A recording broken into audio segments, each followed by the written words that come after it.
Moderator will bring up. You got to thread a needle here. Your advice?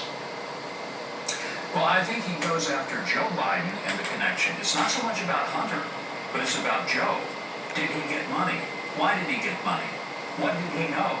Was he telling the truth when he said he'd never talked to his son about it? Those are legitimate questions. But if he spends the time about Hunter, then it distracts from the real issue, which is, do you want someone running, being elected, and serving as president, who is basically a wholly owned subsidiary of China, which Joe Biden would be if this stuff is true. So I think he focuses on it. But Sean, let me tell you the big issue right here. If President Trump doesn't get reelected, this all goes away. Nobody is ever going to be in trouble for it.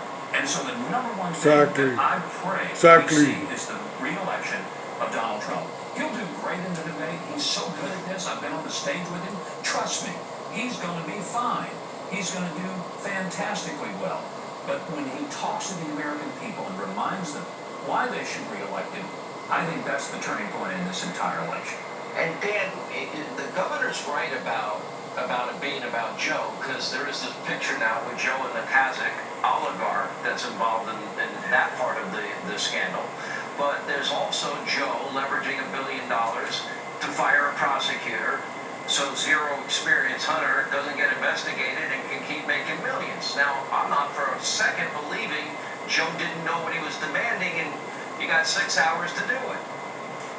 Yeah, this story is super damaging, Sean. Everybody knows what it's like, sadly, to have someone abuse their power for cold, hard cash. Someone knows someone or heard of someone who's not on the scale.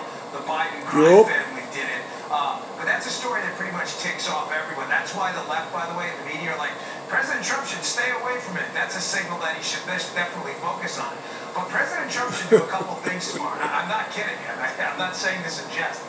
He should bring the FBI receipt with him of copy that they gave to the computer store owner. He should read out the case number, Sean, because the case number is 272D. 272 is the FBI three-letter designation for money laundering. D means transnational. And then BA is short for the Baltimore field office. And he should ask him, he should say, why would your son be involved in a money laundering investigation? Does that have anything to do with the big guy? Does that have anything to do with allegations that money, potentially billions of dollars, was shuttled through Cyprus and Latvia and Privat Bank that may have wound up somewhere near someone in your family? He should also bring the signed receipt for Hunter Biden, who turned over the computer to the store and signed his name to it. And he should say, whose signature is this, Joe? You want to go on the record? Again, I'm not kidding. If they're going to mute his mic, at least President Trump has props. All right. Thank you both. Good advice from both of you. Up next, rapper 50 Cent. He doubles down on his opposition to Biden's disastrous tax plan. And Charlemagne the God says he understands why more African Americans are starting to support Donald Trump. Leo 2.0, Larry Elder, straight ahead.